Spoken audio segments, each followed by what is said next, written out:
Dear तुम कैसे हो? ज़िंदगी में सब ठीक ठाक है? मेरी ज़िंदगी भी यहाँ सब कुछ ठीक ठाक है। मेरा नाम पंकज जीना है। हो सकता है तुम मुझे बहुत लंबे अरसे से सुनते हो सकता है पहली बार सुन रहे हो सकता है आज तक सुना ही ना हो। तो मैं अपने बारे में बता दूं कि मैं कहानियाँ कहता हूँ। मैं थोड़ा बहुत लोगों के द्वारा सुना जाने वाला एक रेडियो जॉकी हूँ, जिसे अब स्टोरी टेलर के रूप में थोड़ी बहुत पहचान मिल रही है। मेरी ज़िंदगी बहुत आम है।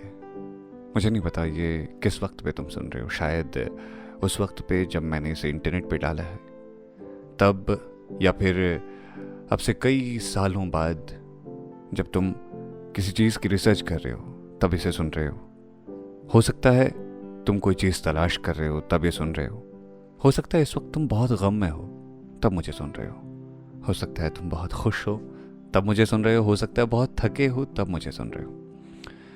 तो मेरी जान, बात यह है कि मैं ये ऑडियो नोट सिर्फ तुम्हारे लिए छोड़ जाना चाहता हूँ। मैं चाहता हूँ कि जब तुम इसे सुनो तो इसे हड़बड़ाहट में ना सुनो। इसे पूरी फुर्सत के साथ आराम से बैठ करके सुनो, जहाँ तुम और मैं एक दूसरे के साथ हूँ। यहाँ कोई तीसरा नहीं है। इसे जब भी तुम सुनो तो अकेले में सुनो।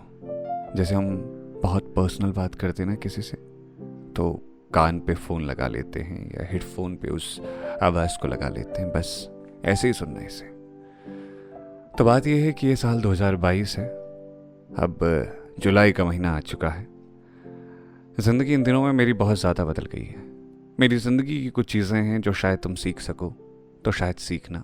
शायद तुम्हारे बहुत काम आ सके, शायद तुम्हारे बिल्कुल काम ना आए। शायद तुम्हें लगे कि क्या कह रहा है, कुछ काम का नहीं है इसमें। पर मुझे उम्मीद है कि आज जो बातें मैं तुम्हें बताने चाह रहा हूं वो बातें तुम्हारे काम जरूर आएंगी। तो हुआ क्या कि ये पूरा हफ्ता कहानियों को तलाशने में, कहानियों को बटोरने में ही चला गया। इस बीच में बहुत सी कहानियां लिखी, बहुत सी कहानियों को आपके सामने पेश किया, और उन कहानियों को पेश करते हुए एक नई दुनिया से मिला।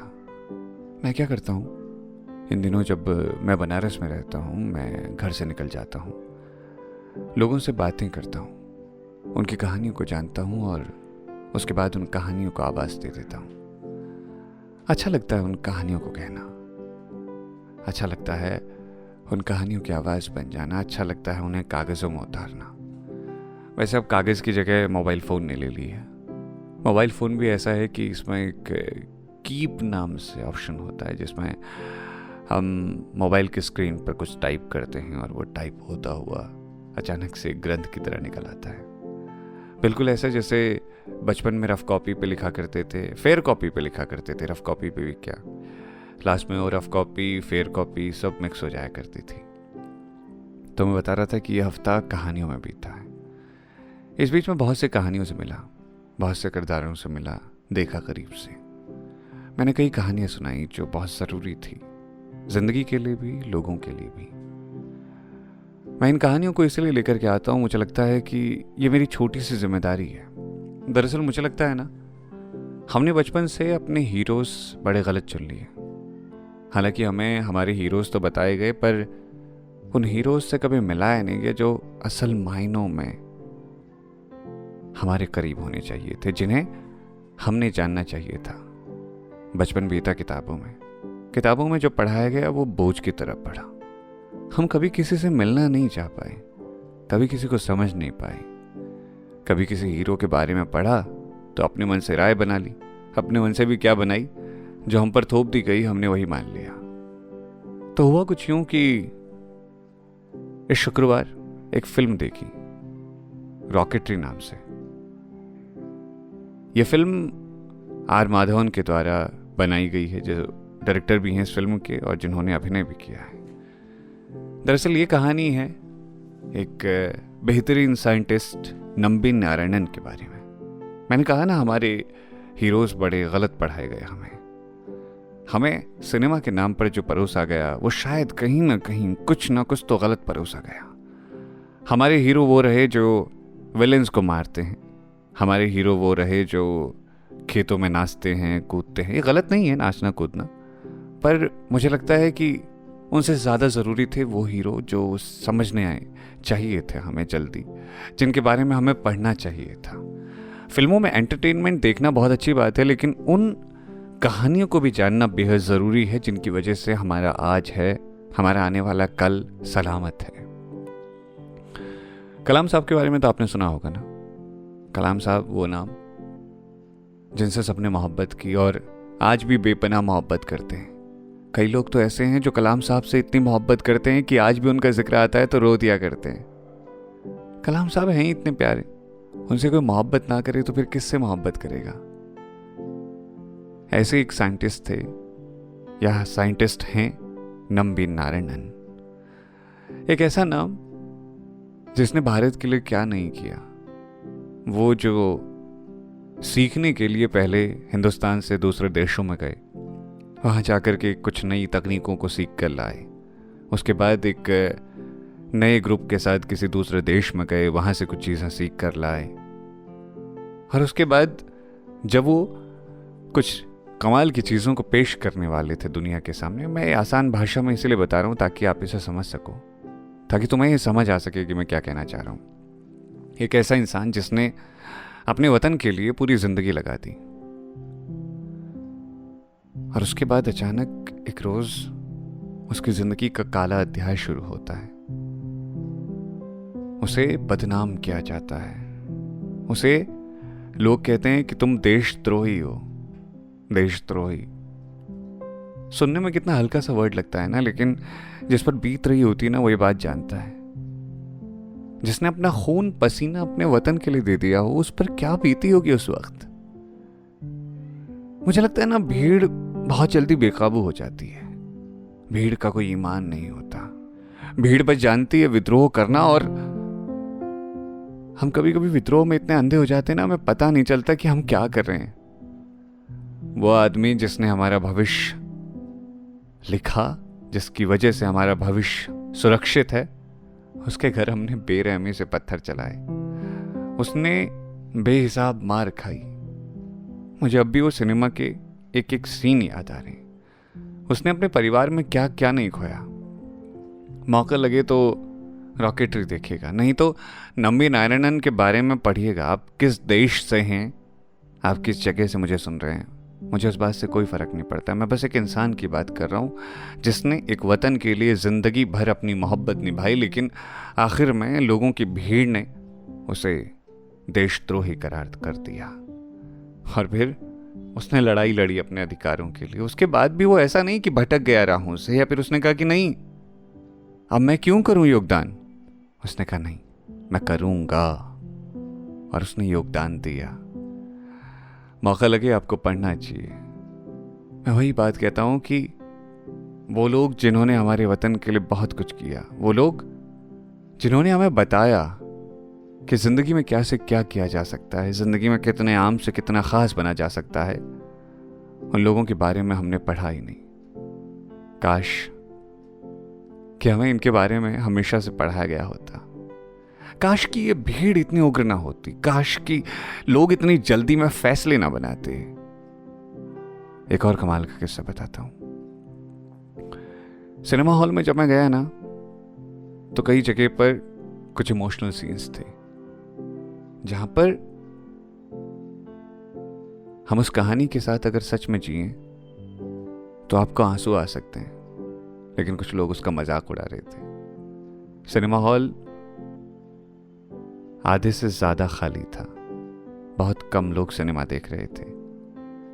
लोगों के लिए वो सिर्फ एक मजाक था, क्योंकि उन्हें कोई फर्क नहीं पड़ता। आजकल ये जो कूल डूड वाला सिस्टम आया है ना, जिसमें 2 गालियां दो माँ बहन की, जिसमें बेहिसाब बदकहियां कहो, बेहिसाब अपने हिसाब से जो मन में आए वो बको, अनर्गल बातें करते जाओ और बन जाओ हीरो।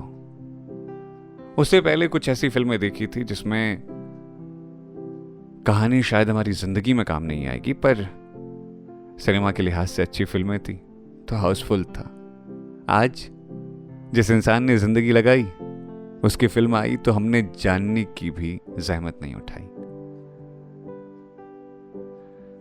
मुझे ऐसा लगता है कि तुम जब इसे सुनो, बस इस बात का ध्यान रखना कि अपने आसपास के उन हीरोज को देखना जिनको तुम पढ़ रहे हो, जिनको तुम देख रहे हो, जिनको तुम समझ रहे हो।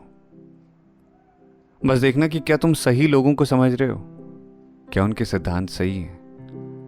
जिनको तुम डांटने जा रहे हो, जिनसे तुम लड़ने जा रहे हो, क्या वो सच में सही है? एक बार गौर से देखना उन्हें, समझना, परखना, शायद तुम्हें पता चल सके। सिनेमा हॉल में कई लोगों को देखा हंसते हुए उस कहानी पर, जो कहानी हमारे अतीत का हिस्सा रही है। सिनेमा हॉल में कुछ लोगों को देखा फप्तियां कसते हुए उस कहानी पर, जो कहानी हमारे भविष्य का हिस्सा रही है। और मुझे लगता है ना कि कुछ चीजों में बदलाव होना बहुत जरूरी है। तुम इस बात को सुन रहे हो ना बहुत ध्यान से, बस इस बात का ध्यान रखना कि कुछ चीजों पर आवाज उठाना जरूरी होता है। सरे बाजार जब कोई लड़की जाती है, पता नहीं तुम्हारे आसपास क्या माहौल है, पर यहां जब कोई लड़की गुजरती है किसी बाजार से अपने किसी काम से, तो उसको घूरने वाली निगाहें इतनी खराब होती हैं कि वो लड़की सहन नहीं कर पाती। कैसे कर लेती हैं ये भीड़ी जैसी निगाहें, कैसे देख लेती हैं किसी को? मैं जानता हूं अगर तुम ये सुन रहे हो तो तुम बहुत सेंसिटिव इंसान हो मेरी तरह, जिसे इन बातों से बुरा लगता है, जिसे खराब लगती हैं। मैं कहता हूं ना, टोकना शुरू कीजिए। आप लड़की हैं या लड़के हैं, अगर आपके आसपास कुछ गलत होता हुआ आपको दिखता है तो उस पर आवाज उठाइए। परिणाम की चिंता मत कीजिए, क्योंकि अक्सर ये आवाजें नहीं उठने की वजह से लोगों की हिम्मत बढ़ती जाती है और वो जो मन में चाहे वो गलतियां करते जाते हैं। मैं बहुत तकलीफ में रहता हूं जब कोई किसी को कमेंट पास करके चला जाता है। जब मुझे बुरा लग सकता है तो उन लड़कियों को कितना खराब लगता होगा।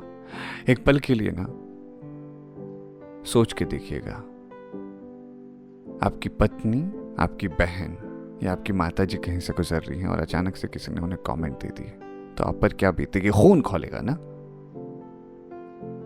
तो दूसरे की भी पत्नी, दूसरे की बहन या फिर दूसरे की बेटी कहीं से गुजर रही हो तो उसी वक्त आवाज उठाइए और बताइए कि ये गलत कर रहे हैं आप, किसी और के साथ बुरा करके। ये बातें समझनी बहुत ज्यादा जरूरी है। मुझे कल ना पहली बार ऐसा लग रहा था कि हम शायद अच्छे लोग डिजर्व ही नहीं करते। शायद हमारे आसपास अच्छे लोगों की कदर नहीं है, इसलिए हमें अच्छे लोग ज्यादा मिल भी नहीं पाते। जिस दिन इस दुनिया के लोग ये समझ जाएंगे कि कौन सही है, कौन गलत, कौन असली है, कौन नकली, उस दिन ये दुनिया खूबसूरत हो जाएगी। उस दिन इस दुनिया को किसी लड़ाई की ज़रूरत नहीं पड़ेगी। उस दिन इस दुनिया में कोई संघर्ष नहीं होगा। उस दिन ये दुनिया बेहद खूबसूरत होगी और इस दुनिया को जन्नत के जैसा माना जाएगा। पर तब तक, जब तक हम आवाज़ नहीं उठाते, एक लाइन है बहुत पहले लिखी थी किसी ने कि जो तटस्थ हैं समय लिखेगा उनका भी अपराध। यानी तटस्थ होने वाले लोग जो किसी के नहीं होते, जो न्यूट्रल होते हैं हर बात पर, उनका भी अपराध लिखा जाता है। तो जो गलत देखते हैं, जो गलत होता है, उसे देखकर बोलिए, आवाज उठाइए। आवाज न उठाने से अक्सर गलत करने वाले लोग बहरे हो जाते हैं और उन्हें वही सच लगने लगता है। करके देखिएगा, शायद अच्छा लगे। फिलहाल इन बातों से मैं परेशान था, तो मुझे लगा कि इन बातों को तुमसे शेयर कर देना चाहिए।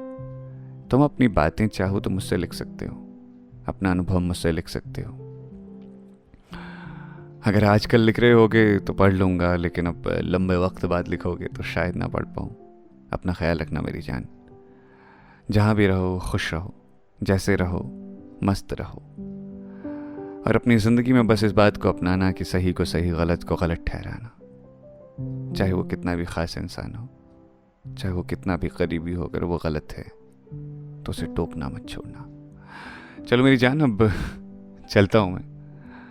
बातों बातों में पता ही नहीं चला कितनी देर हो गई तुमसे बातें करते हुए। अपना ख्याल रखना, और हाँ, कल